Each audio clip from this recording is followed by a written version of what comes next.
A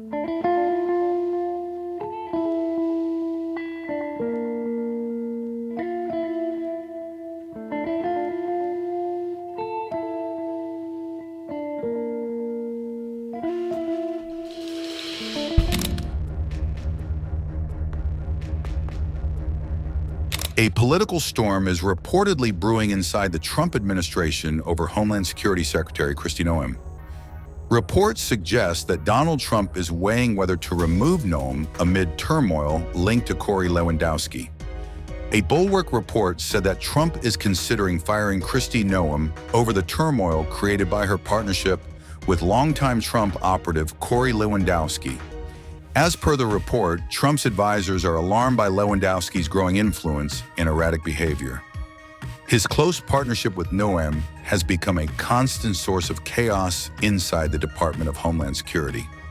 Former DHS officials reportedly say that the situation is now serious enough that her removal is being actively discussed. A long-rumored relationship between Noem and Lewandowski continues to swirl despite repeated denials, as per reports. Inside DHS, it is reportedly viewed as a political distraction at a critical moment for immigration enforcement.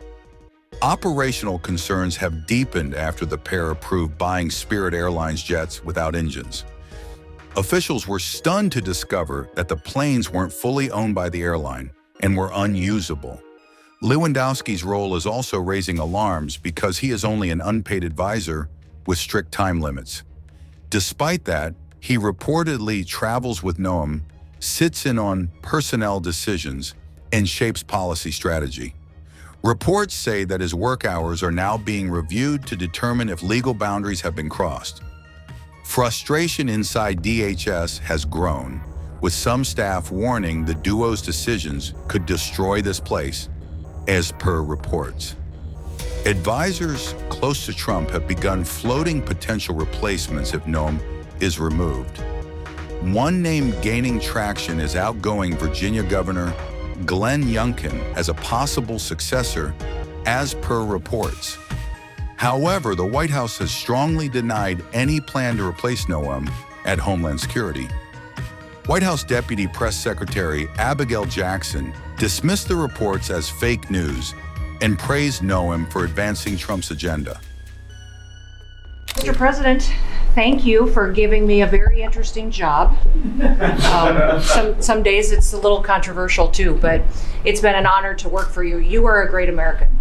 The fights that you pick are the right fights, and they're always on behalf of this country. So I appreciate the chance to do this job heading up this department. If you think about what Joe Biden did with the Department of Homeland Security, he used this department to invade the country with terrorists.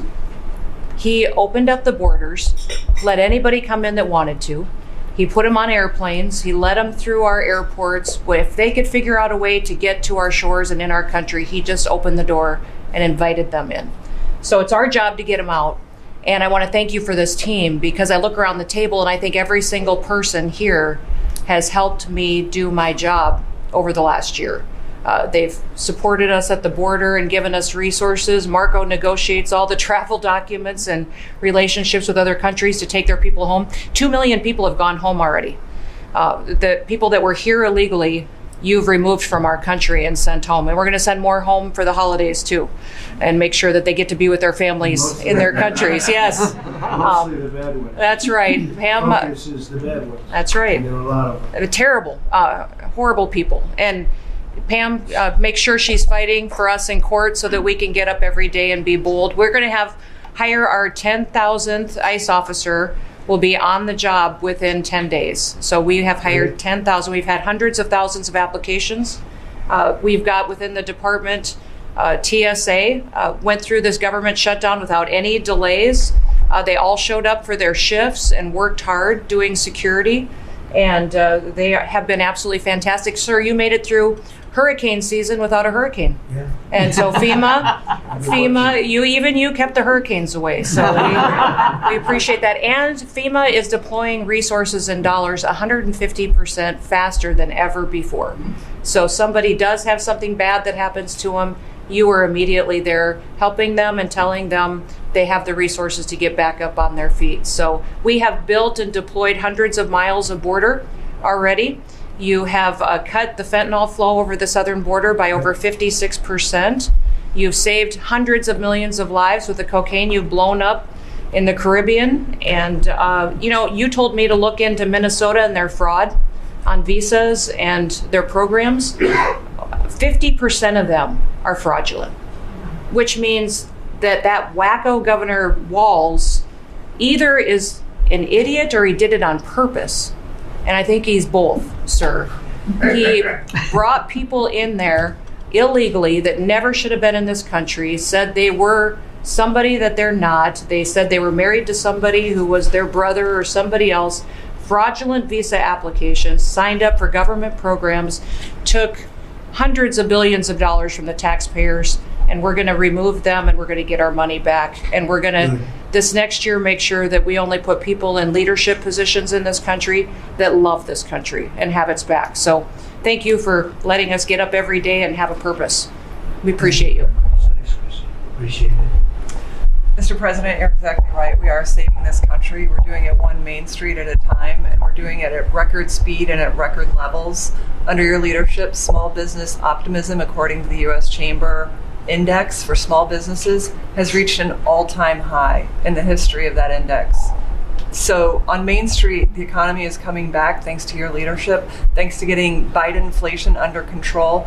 Small businesses' number one concern right now is finding skilled labor, and that's why Secretary Chavez DeRemer and I have entered into an MOU to speed that workforce to small businesses that under this administration are now at record levels. 36 million small businesses have now taken on board, for the first time in the SBA's history, $100 billion. That's $45 billion in small business lending at 85,000 small businesses, most of that under your term, and $52 billion out to small business investment companies. So we are running this agency like the best run bank in the country. We are growing small businesses across Main Street, and we're deregulating to the tune of $100 billion, working with all my fellow cabinet members.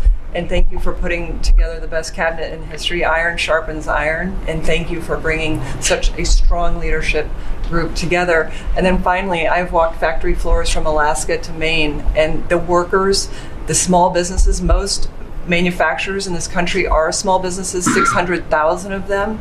They are so grateful to your fair trade, low inflation, deregulation agenda that is creating national security and economic security in this country like never before.